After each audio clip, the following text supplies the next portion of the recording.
어려서 골목에서 공을 차거나 편을 나눌 때 가위바위보 했습니다. 가위바위보에서 이기면 얘는 우리 편, 또 지면 이렇게 하나씩 선택해 갔습니다. 그런데 분명히 내가 이겨가지고 이 친구를 선택했는데 이 친구가 나는 여기보다 여기 가고 싶어. 그러면 서로 협상을 하는 겁니다. 그럼 그렇게 하라 하면은 상대편에서는 받아들이기가 굉장히 쉽습니다.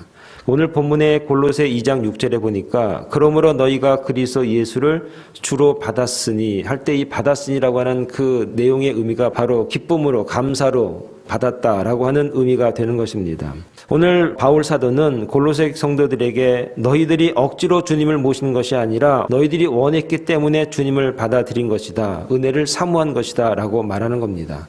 그래서 저와 여러분들이 이제 어떻게 살 것인가? 첫째는 감사가 넘치게 하라 그랬습니다. 7절의 말씀에 보면 이렇게 말합니다. 우리 한번 다 같이 한 목소리로 한번 읽어보겠습니다. 시작. 그 안에 뿌리를 박으며 세움을 받아 교훈을 받은 대로 믿음에 굳게 서서 감사함을 넘치게 하라 그랬습니다. 여러분, 그 안에 뿌리를 박는다는 의미를 쉽게 설명을 하면 변하지 말아라 하는 겁니다. 우리가 받은 교훈을 믿어라. 그것은 변하지 않는 진리이다. 즉 우리만 변하지 않으면 감사가 넘치게 될 것이다 라고 하는 말씀이 오늘 7절의 말씀입니다. 우리가 변해서 은혜를 못 받았고 우리가 연약했기 때문에 하나님의 축복을 받지 못했지 하나님은 변함이 없는 진리 그 자체이시다 라고 하는 겁니다.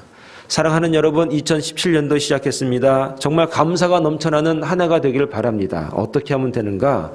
주님의 은혜 안에 뿌리를 깊이 박아서 흔들리거나 요동하지 말고 변화되지 않는 믿음으로 하나님이 주시는 복을 누릴 수 있는 그런 한 해가 될 수 있기를 간절히 축원합니다. 두 번째는 헛된 속임수를 주의하라. 자, 8절의 말씀을 한번 우리 다 같이 읽어봅니다. 시작. 누가 철학과 헛된 속임수로 너희를 사로잡을까 주의하라. 이것은 사람의 전통과 세상의 초등학문을 따름이요 그리스도를 따름이 아니니라 그랬습니다. 여러분, 철학이라고 하는 말은 무엇입니까? 사람의 생각을 말하는 겁니다. 사람의 논리를 갖다가 철학 이렇게 얘기하는 겁니다. 사람이 이성적이어야 합니다. 그런데 이성주의가 되면은 안 된다 하는 이 얘기가 8절 말씀입니다.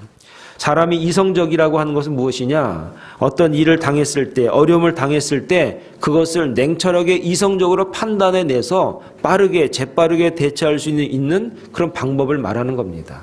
그런데 이성주의가 되면 안 됩니다. 이성주의라고 하는 게 무엇이냐 하면은 뭐든지 내 생각에 맞아야만이 맞는 겁니다. 하나님의 은혜도 내 생각과 내 머리에 맞아 들어가야만이 그것이 이해가 되는 겁니다. 그래서 이성주의가 되면은 내가 중심이 되는 겁니다. 사람의 생각이 중심이 되고 나한테 맞지 않으면 다 틀리는 것을 이성주의입니다. 그런데 이성적이어야 하는 겁니다. 이것을 분간하지 못하고 이성주의에 가득 차 있으면 모든 것이 부정적입니다. 왜 교회는 저렇게 할 것인가? 왜 우리 집은 이러는가? 왜 세상은 이렇게밖에 안 되는가? 내가 중심이기 때문에 그런 것입니다. 그래서 이런 것들을 헛된 속임수라 이렇게 말하는 겁니다. 여러분, 요나를 아십니까? 요나가 니느웨를 향해서 하나님이 말씀을 증거하라. 내 백성이 많다. 내가 그들을 구원해야겠다라고 말했는데 요나가 이성적으로 생각을 해보니까 니느웨는 망해야 되는 겁니다. 망해야지 어떻게 하나님 저 백성을 살리십니까? 순종하지 않았습니다. 다시스로 갔습니다. 결국 하나님께서 요나를 여러 가지 어려운 환경을 만들어서 다시 그를 돌아오게 하셨습니다.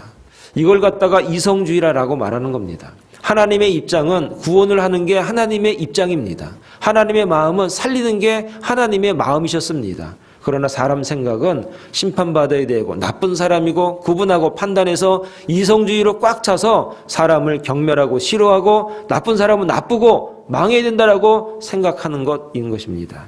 이것이 바로 하나님의 생각과 사람의 생각이 그만큼 차이가 난다는 것입니다. 이런 것들을 오늘 본문에서 뭐라고 말하는가? 누가 철학과 헛된 속임수로 너희를 사로잡을까 주의하라. 사랑하는 여러분, 올 한 해 저와 여러분들이 정말 내가 이성주의에 빠져서 내 중심적으로 빠져서 하나님의 은혜를, 하나님의 뜻을 모르고 내 뜻대로 살아가는 그런 헛된 모습들을 버릴 수 있는 저와 여러분 되실 수 있기를 간절히 축원을 드리겠습니다. 세 번째는 하나님의 역사를 믿어라. 12절 말씀을 한번 다 같이 읽어봅니다. 12절 시작. 너희가 세례로 그리스도와 함께 장사되고 또 죽은 자들 가운데서 그를 일으키신 하나님의 역사를 믿음으로 말미암아 그 안에서 함께 일으키심을 받았느니라 그랬습니다. 하나님의 역사는 우리를 죄로부터 구원하시는 것을 하나님의 역사라 하는 겁니다. 이것을 믿는 겁니다. 이것을 설명하기 위해서 앞에 하나의 단어를 줬는데 세례를 얘기했습니다. 여러분, 세례는 영적인 할례의 외적인 표현이라고 말합니다. 세례 받는 것은 그리스도와 함께 내가 죽었다 그런 얘기입니다. 그리고 또 하나, 그리스도와 함께 내가 죽었는데 그리스도가 살아났기 때문에 내가 그리스도와 함께 내가 살았다 하는 겁니다. 근데 살아날 때 어떤 현상이 바뀌는 게 하나가 있는데 그게 뭐냐? 죄는 죽고 나는 살아나는 겁니다. 그게 세례다라고 하는 겁니다. 이런 세례를 받는 것이 우리에게 굉장히 중요한 순간입니다. 오늘 저와 여러분들이 생일잔치는 커다랗게 잔치하고 환갑잔치는 커다랗게 잔치하지만 세례식은 별로 이렇게 신경 안 쓰는 경우가 많습니다. 이 개념을 모르기 때문에 그런 겁니다. 세례는 내가 죄는 죽었습니다. 예수님이 살아났기 때문에 저는 이제 살아나서 하나님의 자녀가 됐습니다. 라고 하는 고백이 세례고 증표로 세례식을 거행하는 것입니다. 이날은 여러분의 인생 중에서 가장 중요한 순간이 되는 겁니다. 오늘 그래서 이런 세례를 통해서 우리가 구원받았다. 하나님의 자녀가 되었다. 이것이 하나님의 역사라는 겁니다. 바울이 우리에게 가장 강조하는 것이 무엇입니까? 우린 세례받은 사람들 아니냐? 우린 죄로부터 죽은 사람들 아니냐? 그래서 구원받아서 하나님의 자녀가 된 백성들 아니냐? 이 하나님의 역사를 믿어라. 하나님을 믿는 것은 다른 것을 믿는 것이 아닙니다. 나를 구원하신 하나님, 내 죄를 죽이게 하시고 내 몸을 살리셔서 하나님의 백성으로 삼아주신 그 역사, 그거를 믿는 겁니다. 2017년도 하나님의 역사심을 믿는 그런 하나가 되기를 바랍니다. 하나님이 나를 살리셨습니다. 이 경탄과 감사와 감격으로 올 한 해를 승리하는 삶을 살아갈 수 있는 저와 여러분 되기를 바랍니다. 마지막으로 십자가의 공로를 알아라 하는 것입니다. 14절 말씀에 이렇게 얘기합니다. 우리를 거스르고 불리하게 하는 법조문으로 쓴 증서를 지우시고 제하여 버리사 십자가에 못 박으시고 15절에 통치자들과 권세들을 무력화하여 드러내어 구경거리로 삼으시고 십자가로 그들을 이기셨느니라. 자, 하나님의 은혜, 예수 그리스도의 십자가 은혜가 무엇이냐면 14절에 뭐라고 말하는가? 법을 지우고 제하여 버리고 15절에 통치자들의 권세들을 무력하게 하고 그들을 구경거리로 만들어버리고. 이 말이 무슨 의미입니까? 이런 얘기가. 오늘 우리는 어떤 죄를 지었는가? 저 죄 안 지었는데요. 안 졌다고 해도 우리는 태어났다고 하는 것이 어떻게 보면 죄를 가지고 태어났습니다. 이걸 원죄라고 말하는 겁니다. 법을 지우고 제하여 버리고. 이 말이 무엇이냐? 거부할 수 없다는 얘기입니다. 내가 죄 없다고 이야기할 수 없을 만큼 아주 법조문으로 딱 기록이 돼 있고 누가 봐도 누가 심판을 해도 죄인이고 심판할 수 있는 그런 법조문이 오늘 우리에게 다 기록이 돼 있다는 얘기입니다. 그런데 십자가가 어떻게 했는가? 그거를 이겼다. 예수 그리스도의 십자가의 보혈이 무엇이냐? 우리가 거부할 수 없는 그 모든 죄목들로부터 이겼다 하는 겁니다. 그리고 그 죄를 지우게 하고 죄책을 물으려고 하는 많은 권세자들이 있습니다. 통치자들이 있습니다. 그들이 우리에게 다가올 때 하나님께서, 예수님께서 그들을 구경거리로 만들어버리시고 무력화시키셨다. 그게 무엇이냐? 십자가다. 예수 그리스도께서 십자가를 지심으로 말미암아 우리를 대신해서 죽음으로 말미암아 우리에게 물을 수 있는 그런 여러 가지 법조문은 이제 없다 하는 겁니다. 물으려면 어디서 물어야 되는가? 십자가를 바라봐라. 십자가에 가서 얘기해. 나한테 해결하지 말고 십자가를 가서 얘기해. 예수님 앞에 가서 얘기해. 그분이 알아서 하신다 하는 겁니다. 사랑하는 여러분, 이것이 바로 십자가의 공로. 갈라디아서 3장 13절, 23절, 26절, 29절에 보면 이렇게 말이 나옵니다. 믿음이 오기 전에 우리는 율법 아래 매인바 되고 계실 때 믿음의 때까지 갖췄느니라. 26절에는 너희가 다 믿음으로 말미암아 그리스도 예수 안에서 하나님의 아들이 되었으니. 그리고 갈라디아서 3장 29절에 너희가 그리스도의 것이면 곧 아브라함의 자손이요 약속대로 유업을 이을 자라 그렇게 말합니다. 여기서 갈라디아서 계속적으로 말하는 게 무엇이냐면 믿음으로 말미암아 이렇게 얘기를 합니다. 그러니까 십자가가 그렇게 있는데 그게 나와 관계가 있어야 됩니다. 나와 연결이 돼 있어야만이 우리에게 효력이 발생이 됩니다. 그 연결고리가 무엇이냐? 믿음입니다. 믿는 겁니다. 너무나 쉽지 않습니까?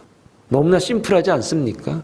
십자가를 어떻게 해야 됩니까? 가서 우리가 색칠을 해야 됩니까? 보석을 박아야 됩니까? 어떻게 해야 나와 연관이 됩니까? 믿으면 되는 거예요.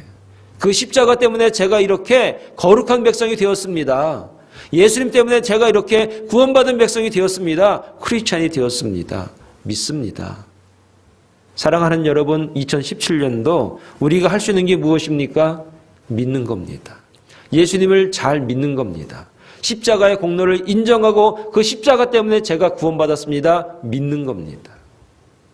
믿음으로 구원받고 믿음으로 의로운 자를 될 수 있는 2017년도가 다 될 수 있기를 간절히 축원합니다. 그렇게 되면 하나님이 우리에게 어떻게 인정하시는가? 약속을 이을 자, 아브라함의 자손이요 약속대로 유업을 이을 자라고 말합니다. 유업을 이을 자라는 얘기가 무엇입니까? 아브라함을 통해서 우리에게 그 유업이 왔습니다. 나한테 끝나는 것이 아니라 나를 통해서 그 유업이 흘러내려가야 되는 겁니다. 내가 구원받고 내가 은혜 받고 복을 받았으면 이제 끝. 그것이 아니라 나를 통해서 내 자식이, 내 자식의 또 자식이, 내 이웃이, 내 친구가, 그 친구가 또 다른 친구에게 이렇게 흘러내려갈 수 있는 것을 갖다 유업 이러는 겁니다. 사랑하는 여러분, 2017년도를 하나님이 우리에게 주셨습니다. 어떻게 살아가야 될 것인가? 감사가 넘치게 하시기 바랍니다. 뿌리를 깊이 박아서 흔들리지 마세요. 그러면 하나님께서 은혜를 주시고 축복해 주셔서 감사가 넘치는 은혜를 허락해 줄 줄로 믿습니다. 헛된 속임수에 여러분 빠지지 마세요. 너무나 내 중심적으로 이성주의적으로 살아가지 마세요. 헛된 속임수에서 여러분 주의할 수 있길 바랍니다. 그리고 하나님의 역사를 믿으세요. 내가 세례받은 자로서 믿음으로 말미암아 하나님의 역사를 믿는 저와 여러분 되기를 바랍니다. 십자가의 공로를 믿는 저와 여러분 되기를 바랍니다. 그럴 때 올 한 해는 분명 하나님의 은혜와 사랑과 인도하심과 내 삶의 그런 놀라운 주의 풍요로움을 만끽할 수 있는 그런 귀한 한 해가 다 될 수 있기를 간절히 축원을 드리겠습니다. 기도하겠습니다.